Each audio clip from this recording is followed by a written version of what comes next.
안녕하십니까. 관리회계 전문가들을 위해 좋은 정보를 제공하고 있는 강의하는 CMA입니다.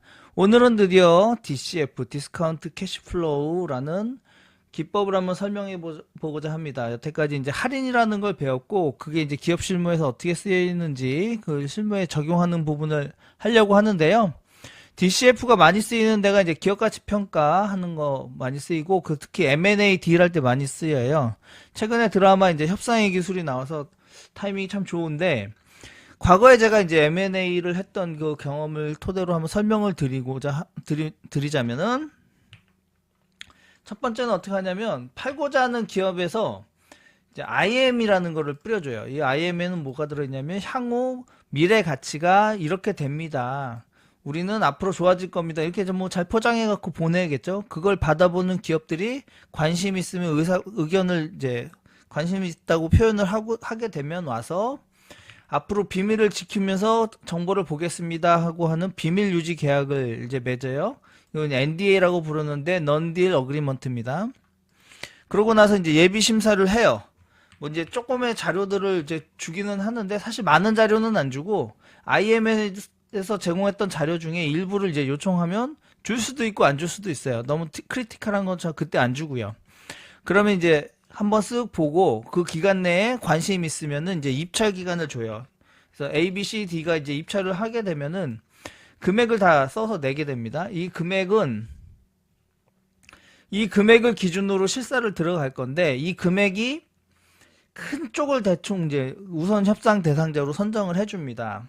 그리고 계약금의 이제 통상 10%를 내고 우선 협상 계약을 해요. 요때 이제 MOU를 맺죠.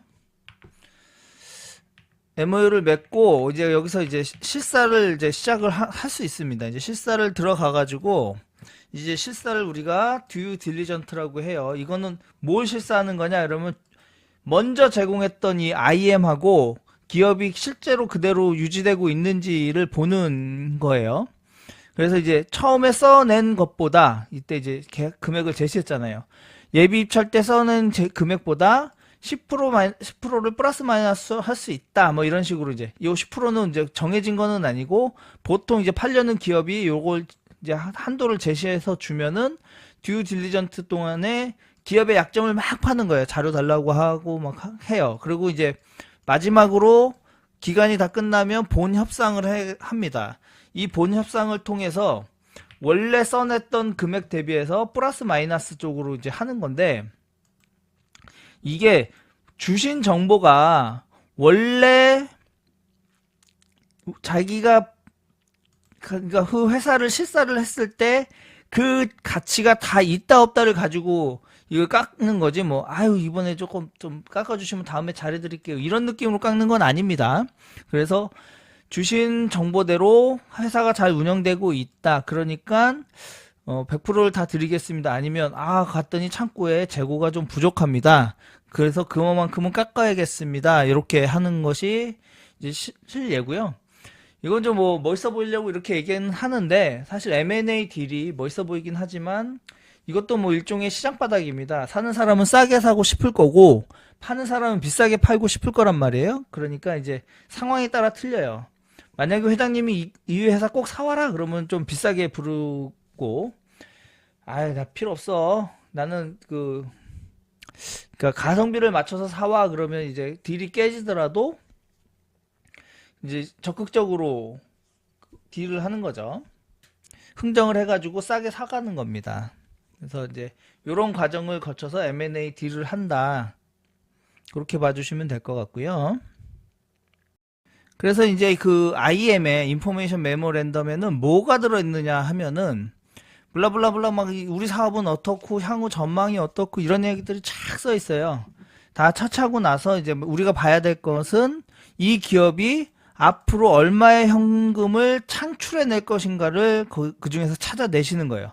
찾아내고 어떻게 한다 그랬어요? 현재 가치로 할인해야 되는 겁니다. 현재 가치로 할인할 때에는 이 인포메이션 메모랜덤에 이 요구 수익률이 있는 게 아니에요. 요구 수익률은 사는 우리가 갖고 있는 요구 수익률이에요. 우리는 이 요구 수익률을 가지고 할인해서 얼마로 산정해서 예비 입찰을 하는 것이지 이게 회사에서 주어지는 게 아닙니다. 그래서 이제 우리 회사의 요구 수익률은 15%예요. 15% 이하는 투자를 못 합니다. 그래서 요구 수익률 15%로 할인을 해보면 이렇게 되는 거죠. 26년에는 1800억, 27년에는 1700억, 28년 1900억, 29년에 2000억, 2030년에는 2200억의 현금이 이제 이렇게 들어온다라고 IM에 써 있는 거예요. 그거를 현재 가치로 할인해 봐야 되는 거죠. 어떻게 한다 그랬습니까? 원금 나누기 1 플러스 요구 수익률, 이것이 이제 기간 1년 차니까 이렇게 계산을 하면 1565억이 나왔죠. 2년 차, 3년 차의 가치, 4년 차의 가치, 5년 차의 가치, 이거를 다 더하면 현재 가치는 이렇게 더해보면 짜잔 6337억이 되는 거예요. 실질적으로 명목 가치는 얼마예요? 명목 가치는 9600억인데 현재 가치로 할인해 보면 6337억이다. 이게 끝입니까? 기업은 이렇게 5년만 하고 말 게 아니죠. 그러면 계속 기업 가치, 계속 기업 가정이라는 거를, 이런 게 있죠. 그래서 요 뒤로 계속 창출되는 수익에 대해서도 계산을 해줘야 돼요. 그거를 우리가 이제 TV, 터미널 밸류라고 하는데요.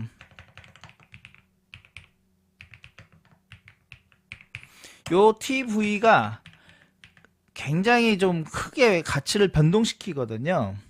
그래서 요 TV는 어떻게 계산하는지 보도록 하겠습니다. 우리에게 주어진 건 이 5년치의 현금 흐름이란 말이에요. 그럼 이 뒤는 어떻게 하냐? 계속 성장할 거다라고 가정을 해주는 거예요. 왜냐면 다 배당을 하는 것이 아니기 때문에 계속 성장하는 겁니다. 배당하지 않은 자원은 그만큼 다시 자본으로 투입돼 가지고 그만큼 이익을 더 내야 돼요. 그건 나중에 배당 이론 할 때 한번 써보겠습니다. 일단은 우리가 29년에서부터 30년까지 몇 프로 성장합니까? 계속 기업 성장률이죠. 이거 나눠보면 돼요.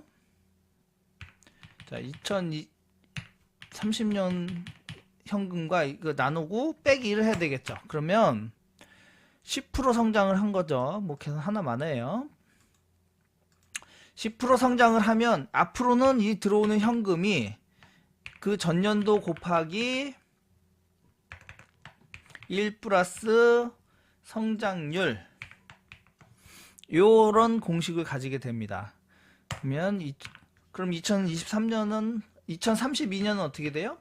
이렇게 성장을 하겠죠. 근데 이거는 이제 현금이고 기간은 이제 성장 올라갈수록 뭔가 바뀌겠죠. 어떻게 바뀌냐면,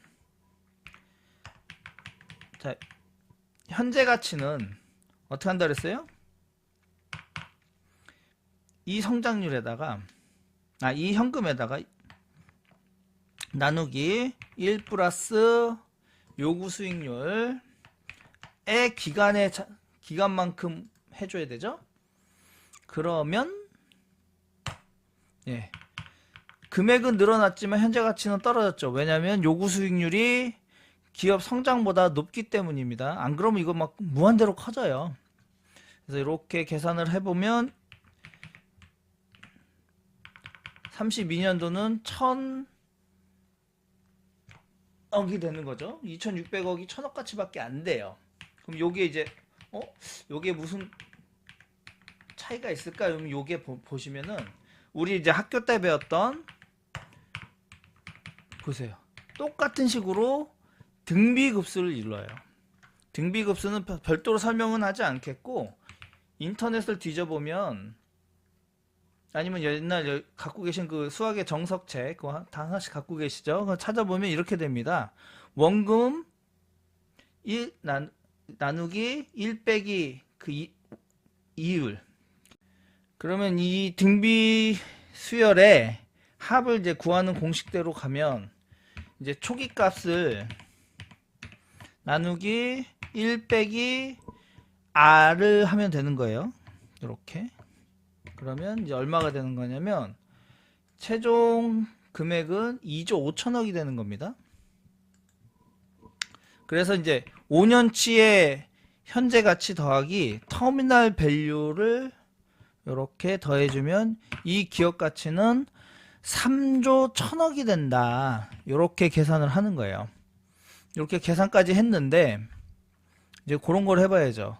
그러면 변수에 따라서 가격이 얼마나 많이 바뀔 거냐. 가장 중요한 포션은 어느 거냐. 그러면 첫 번째로 요구 수익률에 따라서 이 가치가 등락이 어마무시합니다. 전 15%였잖아요. 이걸 20% 바꿔볼게요.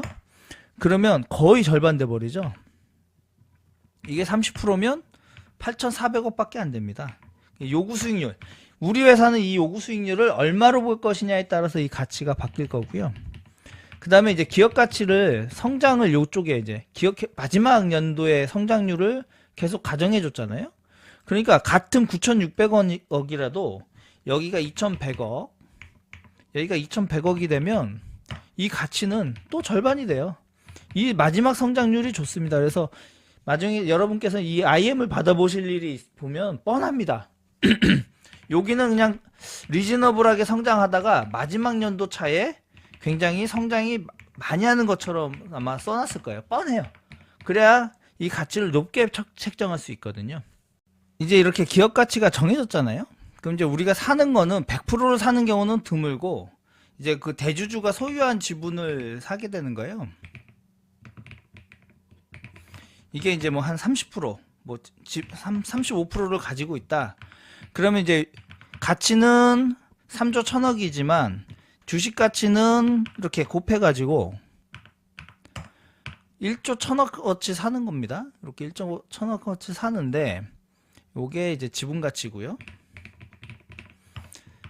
그 다음에 이제 하나 더 받아요. 이게 뭐냐면 경영권 프리미엄이라고 합니다.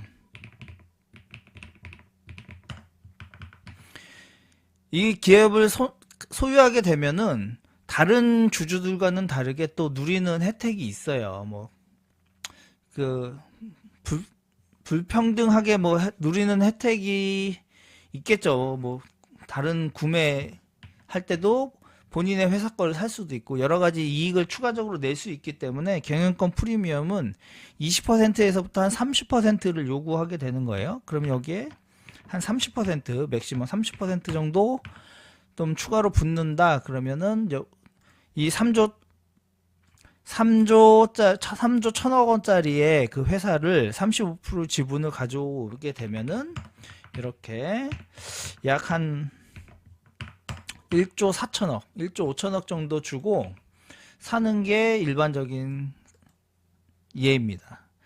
자, 여기까지 오늘 설명을 할 건데, 요 엑셀은 혹시 원하시면 제게 뭐 다이렉트 메시지를 보내시든가 아니면 이메일 주소 남겨주시면 보내드리도록 하겠습니다. 지금은 좀 빠르고 이 실무에서 여기 이렇게 현금을 어떻게 계산할 건지에 대한 이론까지 다 하고 나면은 좀 더 괜찮은 엑셀 파일이 될 거라고 봅니다. 오늘도 함께 해주셔서 감사합니다.